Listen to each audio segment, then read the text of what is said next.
Very good evening all of you and very welcome to my channel.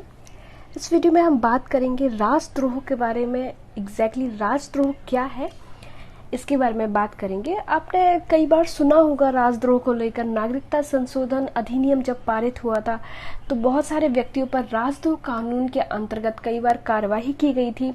और आपको एक याद हो तो इस कड़ी में कर्नाटक के बीदर में स्थित एक स्कूल के प्राचार्य व उसके जो बच्चे थे उनके अभिभावकों पर भी राजद्रोह का मुकदमा दायर किया गया था। तो हम ये जान लेते हैं कि एग्जैक्टली राजद्रोह क्या है। देखिए, भारत में इस कानून की नींव रखने वाले देश इंग्लैंड ने भी 2009 में अपने यहाँ राजद्रोह कानून को खत्म कर दिया था। ठीक है, तो इंग्लैंड ने कब कर दिया था खत्म? तो इंग्लैंड के बारे में मैं आपको बता दूं, इंग्लैंड ने 2009 में राजद्रोह कानून को खत्म कर दिया था। और ये मतलब जो लोग कानून के पक्ष में नहीं थे उनकी सबसे बड़ी दलील यही थी कि अभिव्यक्ति की जो आजादी है, ठीक है, ये जो अभिव्यक्ति की जो आजादी है इसका इसके विरुद्ध इस्तेमाल किया जाता है।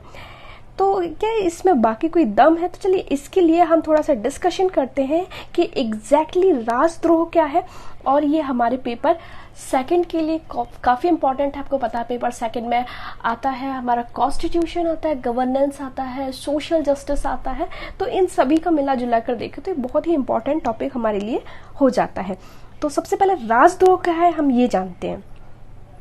देखिए, राजद्रोह को जो आईपीसी पैनल, ठीक है, आईपीसी की धारा 124A, ठीक है, 124A के अंतर्गत परिभाषित किया जाता है।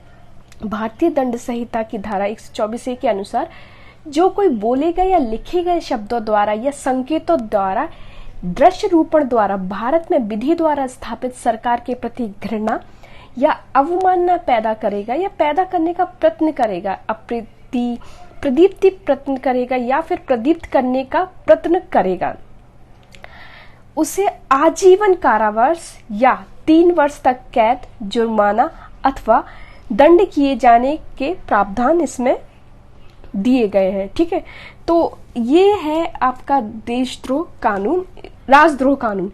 ठीक है, नेक्स्ट इसके बाद हम देखेंगे कि राजद्रोह और देशद्रोह में क्या अंतर है। कुछ अंतर है वो हम बात करेंगे बाद में। भारत में राजद्रोह एक संज्ञेय अपराध है। ठीक है, तो भारत में जो राजद्रोह है वो एक संगीन अपराध है और इसके तहत गिरफ्तारी के लिए वारंट की आवश्यकता नहीं होती है। ठीक है, कोई भी वारंट की आवश्यकता नहीं होती है। साथ ही इसके अंतर्गत दोनों पक्षों के मध्य आपसी सुलह का भी प्रावधान नहीं है। ठीक है, तो इसमें आपसी सुलह का भी प्रावधान नहीं है। आप जान सकते हैं कि ये कितना ही कठोर कानून है। इसके अनुसार सरकार या प्रशासन के विरुद्ध किसी भी प्रकार की आलोचनात्मक टिप्पणी करना अपराध नहीं है।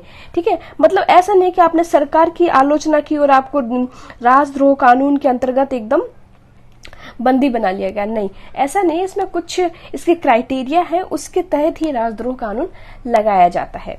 अब हम बात करते हैं इसकी एक पृष्ठभूमि है, थोड़ा सा इसकी पृष्ठभूमि हम देख लेते हैं। 17वीं शताब्दी में इंग्लैंड से ये राजद्रोह कानून, कभी आपसे पूछ लें कि राजद्रोह कानून का जन्म कहाँ से हुआ, तो राजद्रोह कानून का जन्म इंग्लैंड में हुआ। भारत में कानून की उत्पत्ति 19वीं शताब्दी में जो बहावी आंदोलन था, ठीक है, बहावी आंदोलन के दौरान राजद्रोह कानून को लाया गया। कब लाया गया? बहावी आंदोलन के दौरान लाया गया। मूल रूप से यह कानून 1837 में ब्रिटिश इतिहासकार और राजनीतिक थॉमस मैकाले, ठीक है, आपको पता है मैकाले ही जिन्होंने आईपीसी तैयार किया, दंड संहिता तैयार की या फिर उसका जो प्रारूप तैयार किया, ठीक है, ये विधि सदस्य थे, मैकाले ने ही शुरू किया। और आईपीसी लागू करने के दौरान उन्होंने इस कानून को उसमें शामिल किया था। ठीक है, तो किसने लागू किया था? आईपीसी लागू करने के दौरान मैकाले ने इन्हें इस कानून में शामिल किया था। 1870 में जेम्स स्टीफन ने स्वतंत्रता सेनानियों के विचारों का दमन करने के लिए विशिष्ट खंड की आवश्यकता महसूस हुई, तो उन्होंने क्या किया? आईपीसी को संशोधित किया और आईपीसी में 124A, ठीक है, 124A को शामिल कर दिया। तो ये जो राजद्रोह की धारा है वो कौन सी धारा है? 124A है। ब्रिटिश सरकार ने इस कानून का उपयोग कई स्वतंत्रता सेनानियों को दोषी ठहराने और उन्हें सजा दिलवाने के लिए भी किया था। ठीक है, तो आपको पता हो कई स्वतंत्रता सेनानियों को इसके तहत का आजीवन कारावास, और जहां तक है ये तो पहले टफ ही था, उनको कई बार फांसी भी दी गई है। अब हम बात कर लेते हैं राजद्रोह कानून से जुड़े हुए कुछ चर्चित वाद हैं। इनमें सारे बात को जानना जरूरी नहीं है, अगर आप एक आध बात भी अगर कभी एग्जाम में आ जाता है तो उसमें अगर आप इस तरीके को कोट करते हैं तो बहुत अच्छा रहता है। देखिए, सबसे पहला है महारानी बनाम जोगेंद्र चंद्र बोस 1891। इस कानून का प्रयोग 1891 में एक अखबार संपादक जोगेंद्र चंद्र बोस के विरुद्ध किया गया था, क्योंकि उन पर आरोप था कि उन्होंने ब्रिटिश सरकार के विरुद्ध लेख लिखा था।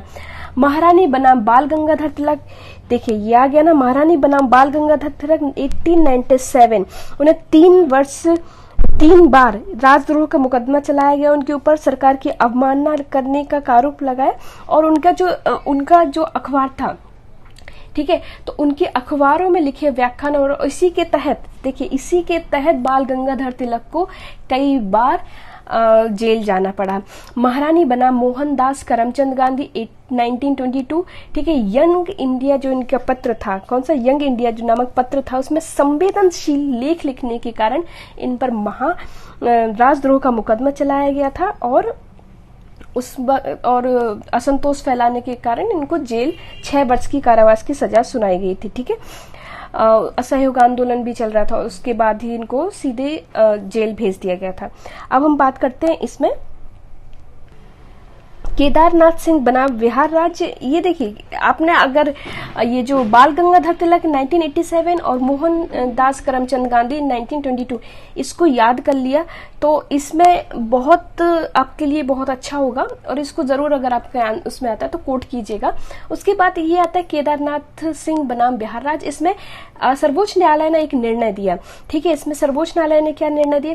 इसमें निर्णय देते हुए सर्वोच्च न्यायालय ने कहा कि किसी नागरिक को सरकार की आलोचना करने और उसके विरुद्ध बोलने का पूरा हक है जब तक वह हिंसा को बढ़ावा ना दे। क्या है कि किसी नागरिक को सरकार की आलोचना करने और उसके विरुद्ध बोलने का पूरा हक है। कब तक हक है? जब तक वह किसी तरीके की हिंसा को बढ़ावा ना दे।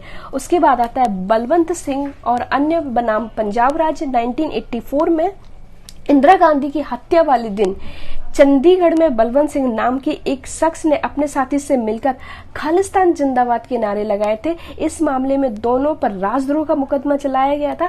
हालांकि सर्वोच्च न्यायालय ने इन दोनों को राजद्रोह के तहत सजा देने से इनकार कर दिया था, क्योंकि उन्होंने सिर्फ और सिर्फ खालिस्तान का ही नाम लिया था, ऐसा कुछ वो नहीं किया था। ठीक है, इसके अलावा अरविंद केजरीवाल, अरुण जेटली आदि पर भी कई बार राजद्रोह के मुकदमे लगे हैं, पर इनको न्यायालय ने खारिज कर दिया है।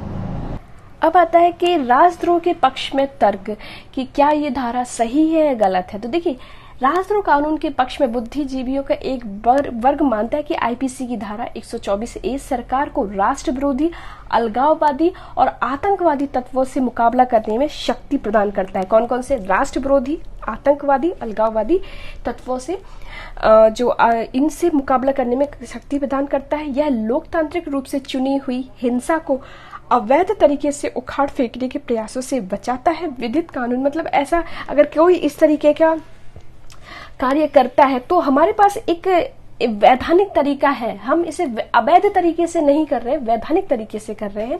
इनके कहने का मतलब ये है, विचारकों के अनुसार यदि न्यायालय की अवमानना के लिए दंडात्मक कार्यवाही सही है तो फिर सरकार के अपमानना के लिए दंडात्मक कार्यवाही होना क्यों नहीं चाहिए? बिल्कुल सही बात है।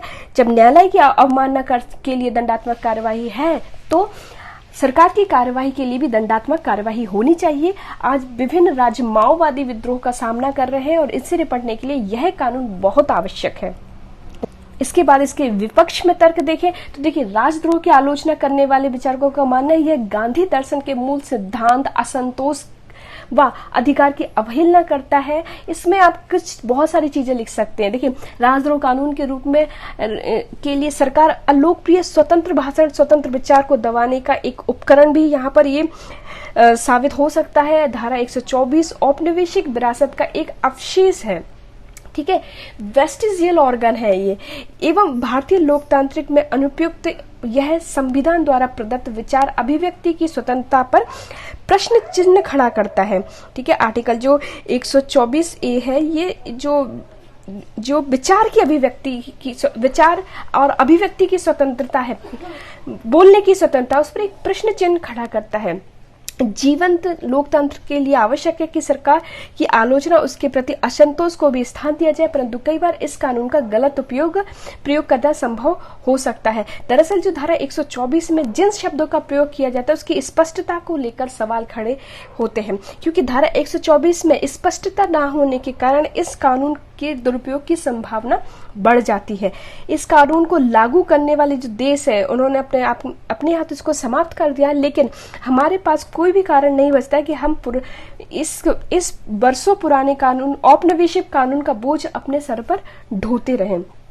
कई बार देशद्रोह कानून के अनुचित प्रयोग की बात सामने आई है और इसका जो प्रयोग है सरकार आलोचनात्मक दबाने के लिए भी इसका प्रयोग करती है और इसकी प्रतिशोध की भावना से भी इसका प्रयोग करती है। ठीक है, अब आगे की राह देखें तो वर्तमान में राष्ट्रद्रोह की परिभाषा अति व्यापक है, अतः इस परिभाषा को संकीर्ण करना आवश्यक है। इसमें केवल भारत की क्षेत्रीय अखंडता और देश की संप्रभुता जैसे विषय ही शामिल होने चाहिए।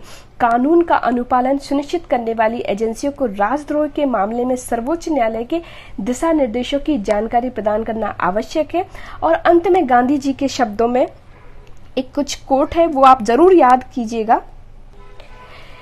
शब्दों में गांधी जी ने कहा है कि कानून के जरिए तंत्र के प्रति समर्पण पैदा नहीं किया जा सकता। यदि किसी व्यक्ति को तंत्र या सरकार के प्रति असंतोष है तो उस व्यक्ति को असंतोष व्यक्त करने की स्वतंत्रता दी जानी चाहिए जब तक कि वह हिंसा का कारण ना बने। एक बार मैं फिर से इस लाइन को दोहराऊंगी ताकि आप इसे बहुत अच्छे से आत्मसात करें। ठीक है, गांधी जी के अनुसार कानून के जरिए तंत्र के प्रति समर्पण पैदा नहीं किया जा सकता। यदि किसी व्यक्ति को तंत्र या सरकार के प्रति असंतोष है तो उस व्यक्ति को असंतोष व्यक्त करने की स्वतंत्रता दी जानी चाहिए जब तक वह हिंसा का कारण ना बने। तो इस वीडियो में इतना ही, मिलते हैं नेक्स्ट वीडियो में एक नए टॉपिक के साथ में। Till then thank you and thanks for watching and stay connected.